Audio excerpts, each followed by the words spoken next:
Bonjour Marc-Olivier Valère. Bonjour. Merci d'être sur Radio Lac.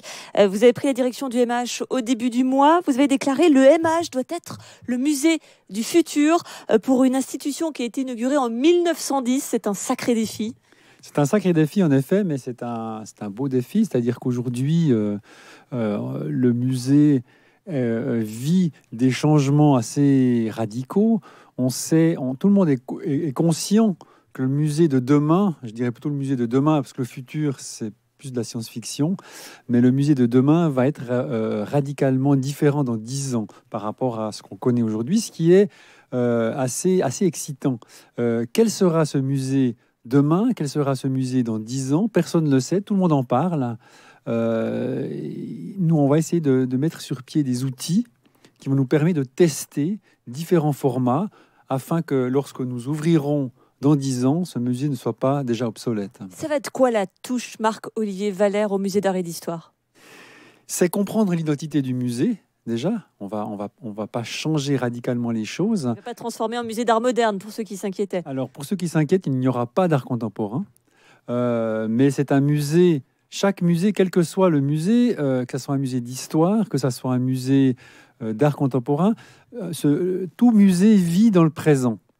Il faut donc apporter un regard contemporain et ce regard permet de porter des interprétations sur les œuvres, même si ce sont des œuvres de l'Antiquité ou du Moyen-Âge, mais permettre d'augmenter, je dirais, le nombre d'interprétations possibles sur une œuvre. S'il y a un regard historique, c'est bien, mais s'il y a un regard chargé de ce qui nous occupe dans le contemporain, cette œuvre peut nous délivrer des messages plus pertinent, je dirais, qu'une simple interprétation historique. Donc, l'idée, c'est de multiplier les types de regards, les possibilités d'interprétation sur les œuvres, afin qu'elles nous délivrent des messages qui nous semblent plus denses, plus pertinents, plus adéquats. Le MH, c'est aussi une rénovation qui a beaucoup fait parler. Le projet Jean Nouvel qui était retoqué il y a quasiment 4 ans par le peuple. Depuis quasiment plus rien. Pourtant, cette rénovation est nécessaire. D'ailleurs, dans quel état est le MH? Parce qu'on a presque l'impression par moment que c'était plus qu'inquiétant. Alors, dans quel état est le MH au point de vue, je dirais, physique?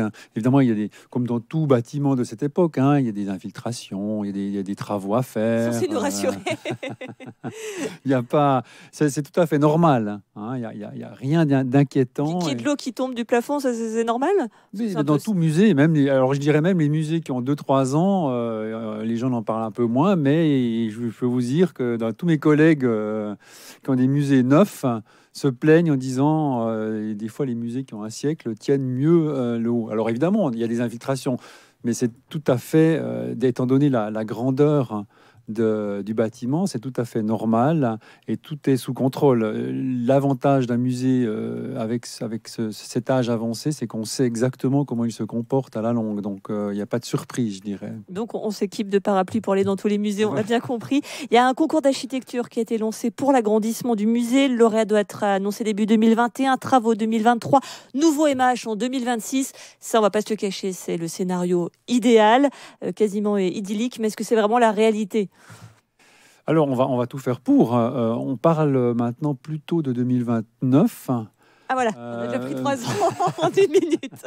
Moi, c'est les informations que j'ai.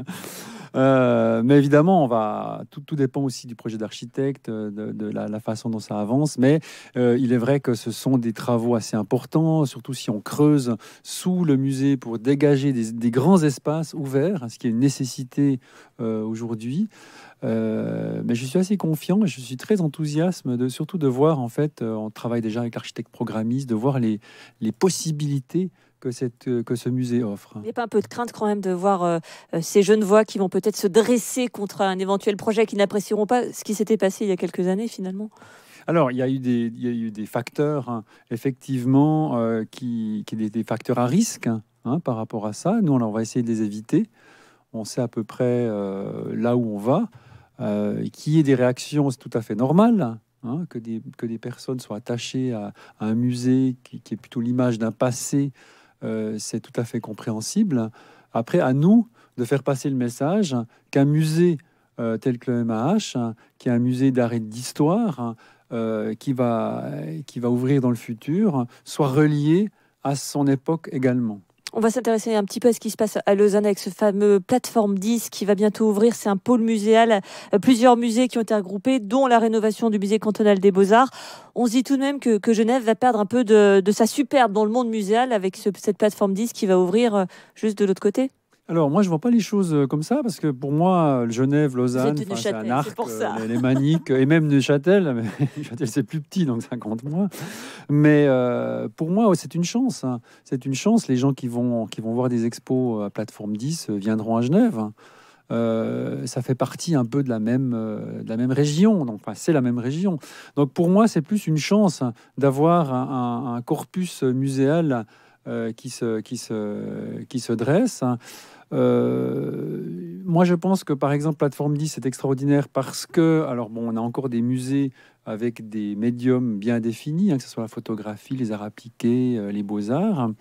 Mais ça permet déjà aux visiteurs de porter des regards différents à peu près au même endroit et au même moment. Et c'est ça, et notre challenge et l'identité du musée d'art et d'histoire est extraordinaire. C'est un musée assez unique parce que en même temps, on montre des objets. Alors évidemment, vous avez des fabuleuses peintures, beaux-arts, les cabinets des arts graphiques, etc., qui sont véritablement de l'ordre des beaux-arts. Mais vous avez la plus grande partie du musée qui est constituée d'objets qui étaient à valeur d'usage. Un vase d'antique, une pièce de monnaie, un meuble. Et donc, vous devez porter des regards sur cette collection qui est forcément différente d'un regard que vous pouvez poser sur une peinture. On est au-delà du simple regard des beaux-arts. On est sur une diversité des regards. Ce que je veux dire, c'est que le musée d'art et d'histoire est un outil fabuleux pour exercer son regard, qui n'est pas simplement un regard cultuel, comme si on entrait dans une église, mais un regard beaucoup plus acéré, beaucoup plus élastique, je dirais. Et pour notre époque, c'est absolument nécessaire. Pour terminer, Marc-Olivier Valère, vous êtes le nouveau directeur de ce musée d'art et d'histoire. Qu'est-ce qui nous attend là dans les expositions?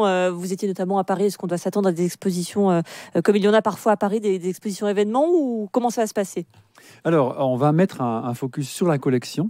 Ça, c'est une évidence pour nous. Qui est assez méconnue finalement de chacun, cette collection. La collection est assez méconnue. Elle est très connue chez les spécialistes. Quand mes collègues de musée m'appellent, ils disent oh, c'est une collection extraordinaire, fabuleuse, etc. Donc, on va vraiment mettre l'accent sur cette collection. On va essayer de poser des regards sur cette collection, déjà des regards transversaux. Où on va exposer les beaux-arts, les arts appliqués, la numismatique, l'horlogerie, l'antiquité, avec un regard transversal, je dirais. Et ça va être en tout cas la moitié de la programmation. L'autre moitié sera aussi beaucoup des expositions sur Genève, des regards particuliers, historiques sur Genève. Tout ça sera donc à voir au musée d'art et d'histoire. Merci beaucoup Marc-Olivier Valère, vous êtes son nouveau directeur. Merci d'avoir été sur Radio Lac. Merci à vous.